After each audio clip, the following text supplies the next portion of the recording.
오늘 새벽 우리에게 주신 하나님의 말씀은 갈라디아서입니다. 제1장.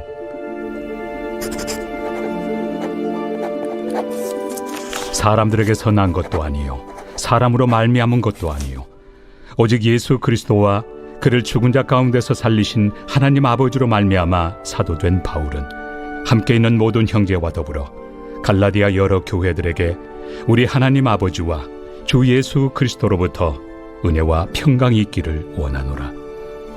그리스도께서 하나님 곧 우리 아버지의 뜻을 따라 이 악한 세대에서 우리를 건지시려고 우리 죄를 대속하기 위하여 자기 몸을 주셨으니 영광이 그에게 세세토록 있을지어다.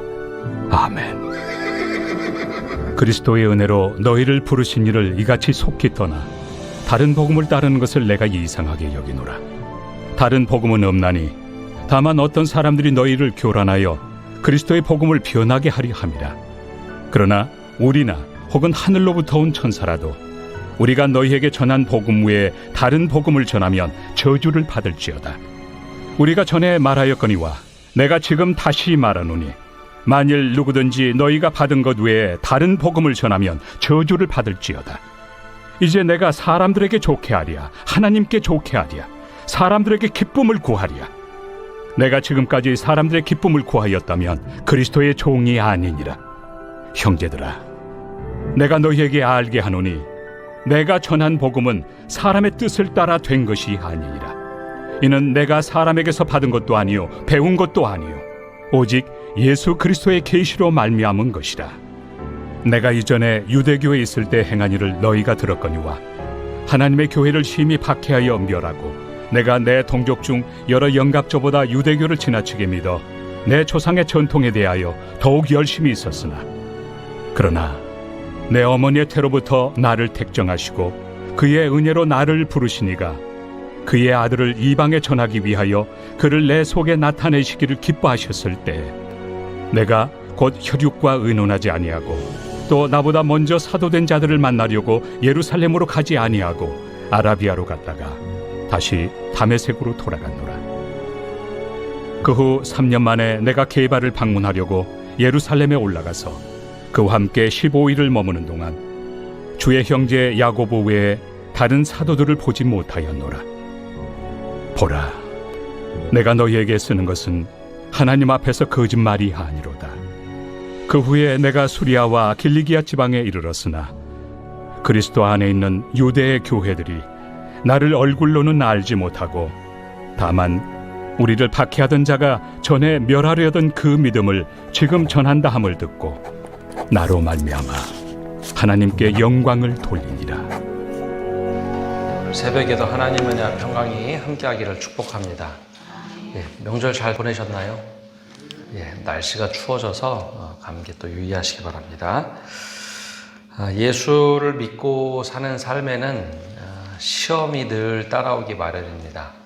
그 중에 크게 두 가지로 나눌 수 있는데 하나는 내적으로 안에 내부적으로 오는 시험이 있고 또 하나는 교회 밖에서 오는 시험이 있습니다. 내부적인 문제를 보면 교회 안에서의 시험인데 고린도 교회가 가지고 있던 시험들을 대충 떠올려 보면 됩니다. 파벌이 생기거나 신앙에 대한 오해가 있어 성령의 오해를 갖던지 공동체를 깨뜨리는 문제가 있던지 신앙의 규범을 잘못 형성하게 되면 그 안에서 생기는 문제들입니다. 그래서 서로 오해를 하거나 신앙이 흔들리는 상황들이 좀 생기죠.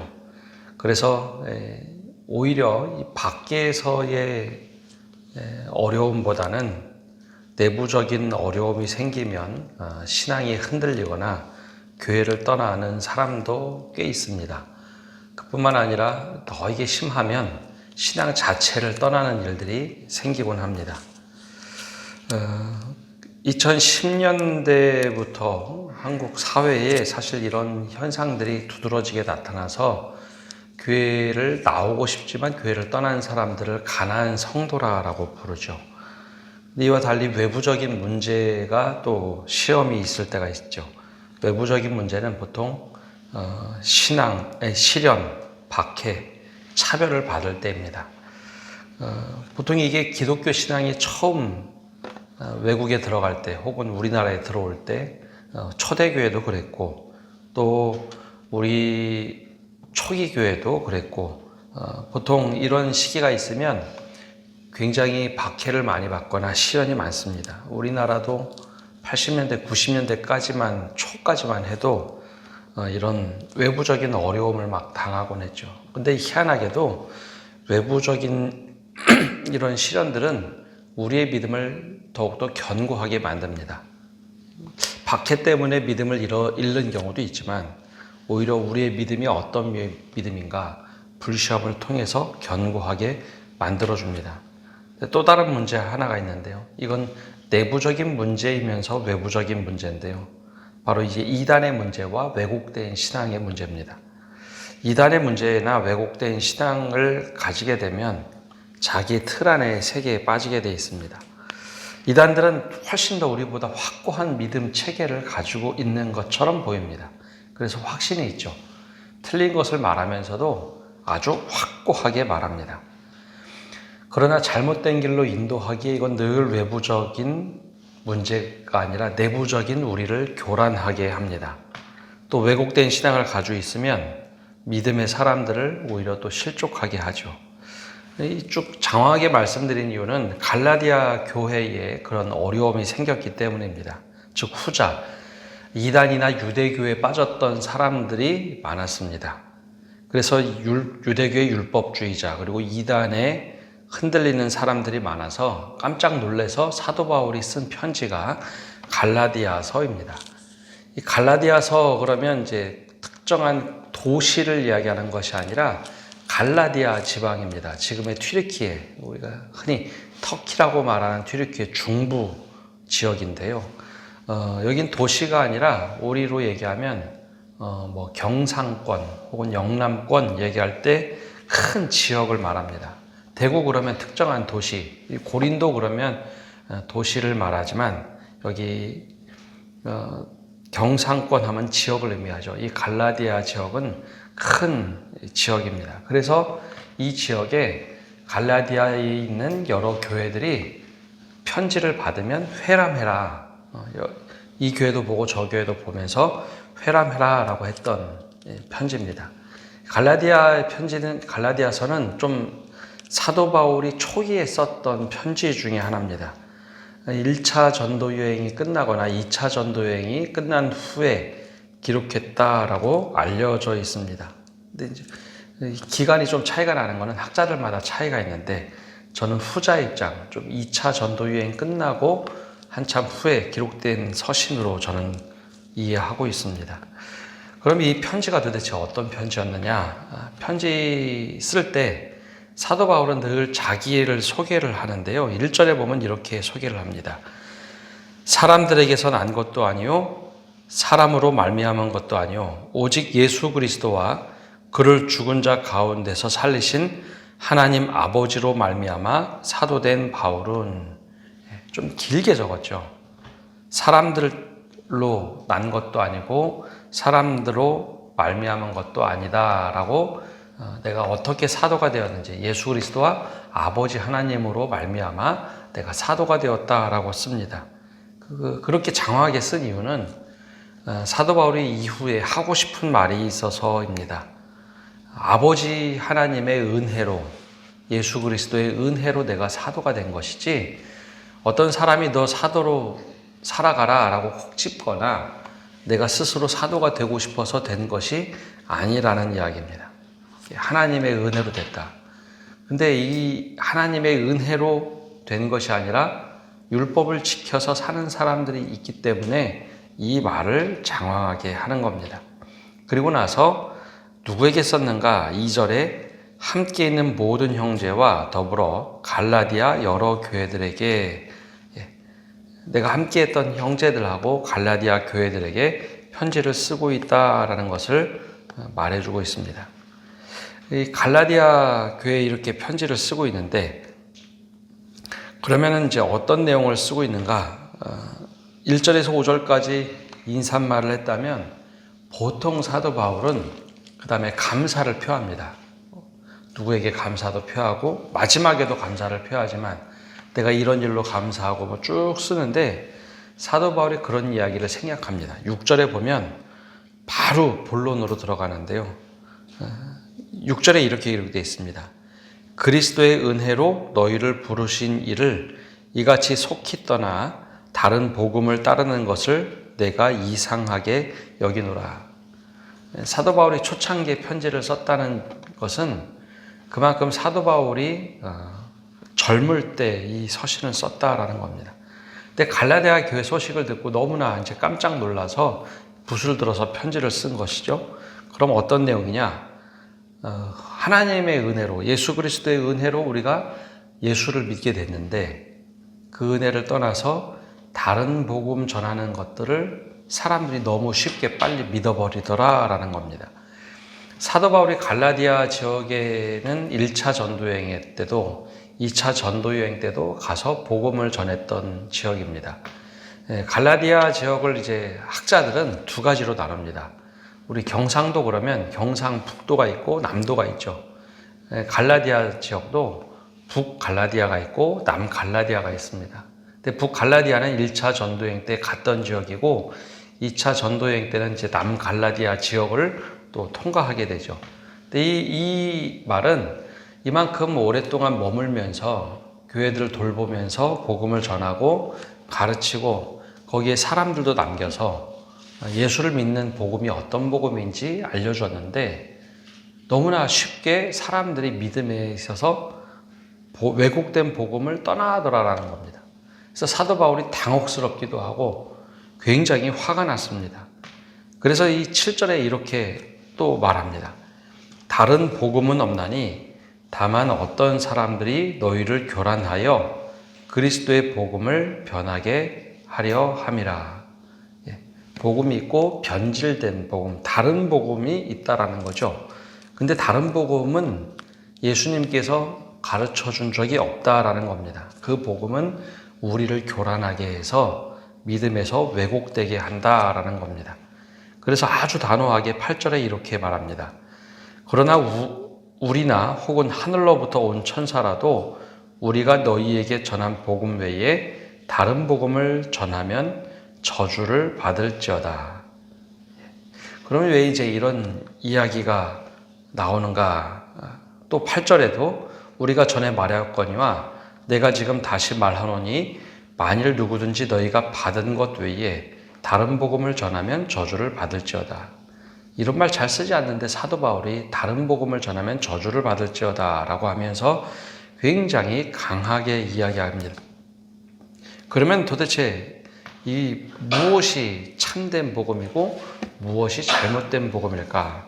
이 뒤에서 이제 자세하게 이야기하지만 사도행전 15장에 보면 예루살렘 교회가 결정한 사도 회의가 있습니다. 사도들의 회의. 처음으로 교회가 다 같이 모여서 회의를 하는데 유대교에서 기독교가 갈려지는 가장 결정적인 회의입니다. 유대교의 보통 우리가 알고 있는 것, 유대교에서 관점은 하나님께서 율법을 주셔서 그 율법을 다 지켜 행함으로 우리가 구원받는다. 공덕 사상이 굉장히 강하죠. 하나님께서 율법을 주신 것은 하나님께로 인도하는 몽학선생과 같은 겁니다. 율법을 다 지켰다고 해서 구원받는 것이 아니라 하나님과 어떻게 하나님의 은혜를 이해할 것인가, 그걸 율법을 주셨는데 사람들이 나중에 좀 바꿔버립니다. 율법을 다 지켜 행해야지 365개, 613개의 규례를 만들어서 어느 건 지켜야 되고 어느 건 지키지 말아야 되고 그걸 다 지켜 행하는 그런 율법의 종교를 만들었습니다. 근데 사도 바울이 그게 처음엔 맞는 줄 알았습니다. 그리고 사도 바울도 랍비 교육을 받으면서 어느 건 지켜야 되고 지키지 않는 율법의 종교화 되어서 유대교 속에서 살았죠. 그런데 하나님의 은혜를 받고 나서 보니 그게 아니라는 겁니다. 우리는 하나님의 은혜로 살아가는 거지 율법의 행위대로 살아가는 게 아니다. 근데 유대인들은 어떻게 얘기할까요? 유대인들은 그리스도인들에게 찾아와서 너희 그거 사도 바울이 가르쳤지? 그거 잘못된 거야. 할례를 받아야지 진짜 말씀대로 지키는 거야.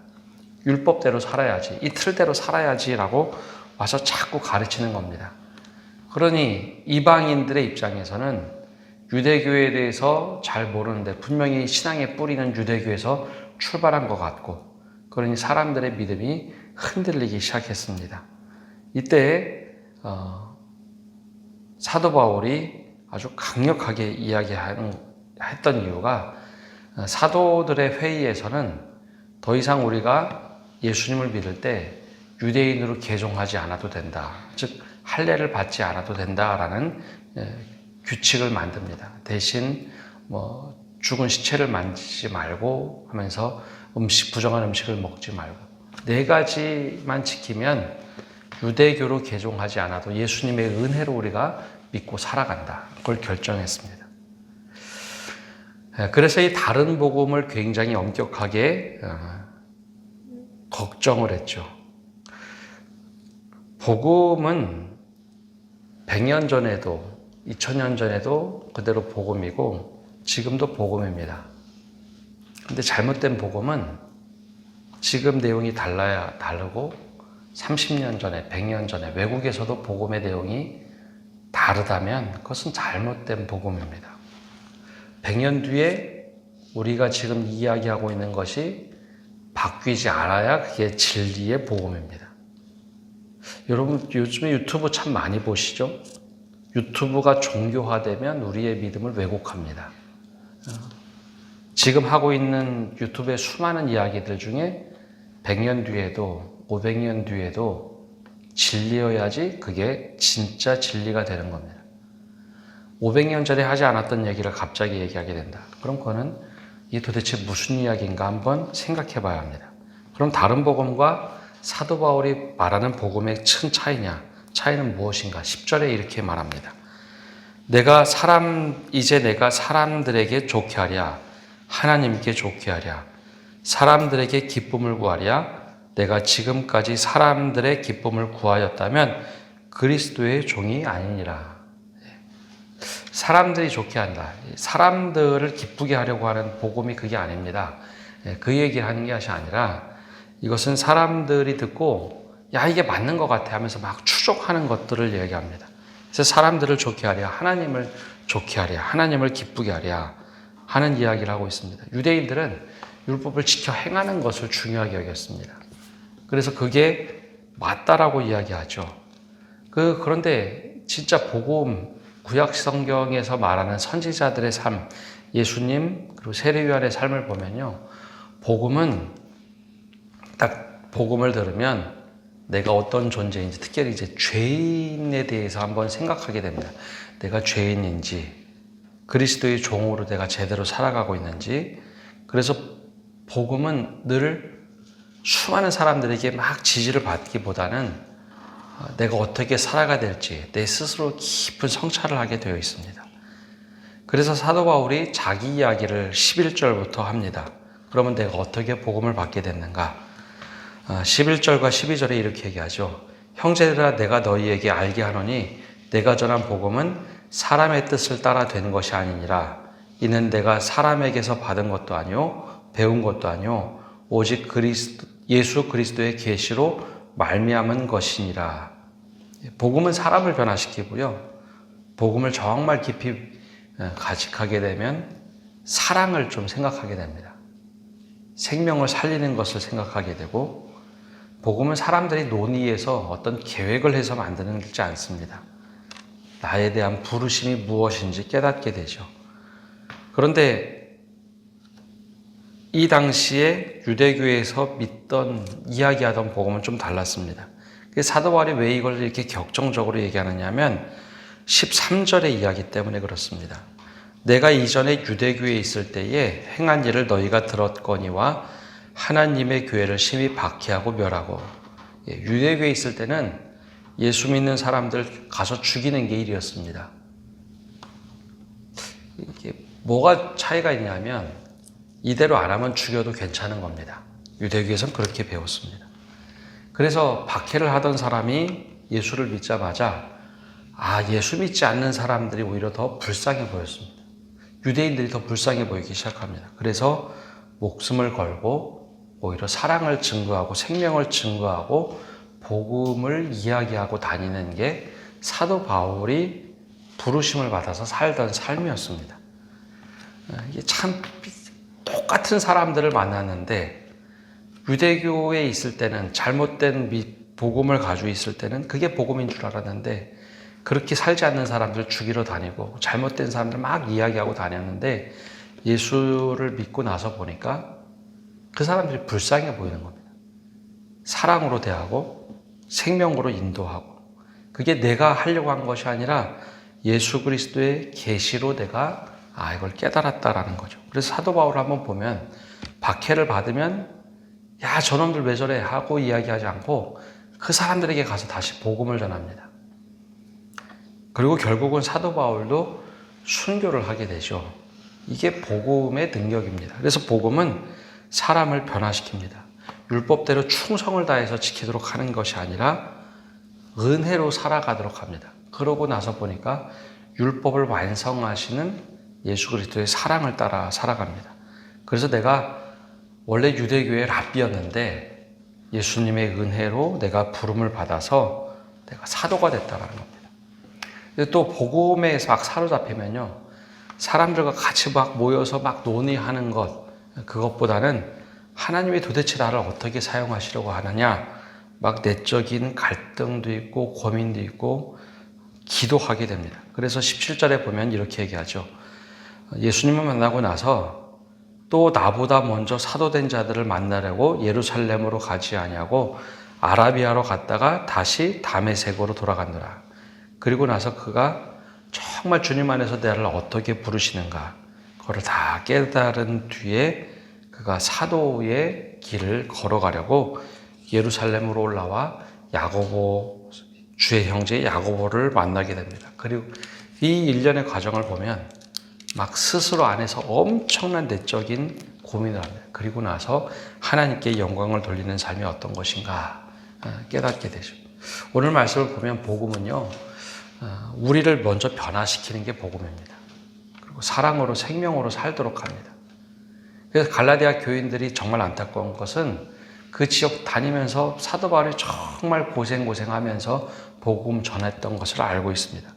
어느 날 순식간에 다시 복음을 다 잃어버리고 유대교화 돼서 자기들끼리 모여서 이거 다 지켜 행해야 돼 라고 하는 겁니다. 그러니 사도 바울이 너무나 화가 나서 처음에 격정적으로 막 글을 씁니다. 너무너무 당혹스럽고 어떻게 다른 복음을 믿을 수가 있는가. 근데 우리도 신앙생활 하다 보면 이단의 공격도 우리가 막아야 되지만 우리 안에 있는 다른 복음, 잘못된 왜곡된 복음에 대해서 내가 이거 제대로 믿고 있는지 그 기준을 한번 잘 봐야 합니다. 사도 바울이 늘 말하고 있는 것은 이게 정말 사랑의 복음인지 생명의 복음인지 사람을 살리는 일인지 늘 거기에 초점이 맞춰져 있다라는 겁니다.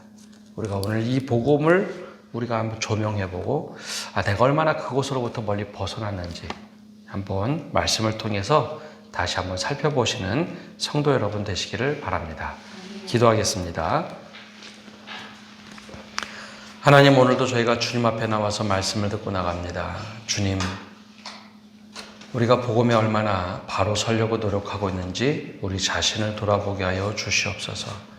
특별히 주님, 우리가 믿음으로 또 복음으로 살아가야 되는데 우리가 여러 가지 이야기를 들으며 하나님 말씀보다는 우리가 다른 수많은 것들에 첨가된 왜곡된 복음을 갖고 살지는 않는지 다시 한번 돌아보게 하여 주시옵소서.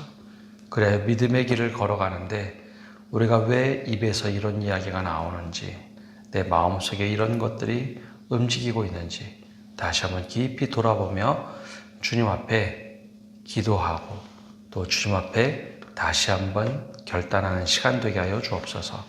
모든 것 주님께 맡겨드리며 예수님의 이름으로 기도합니다. 아멘.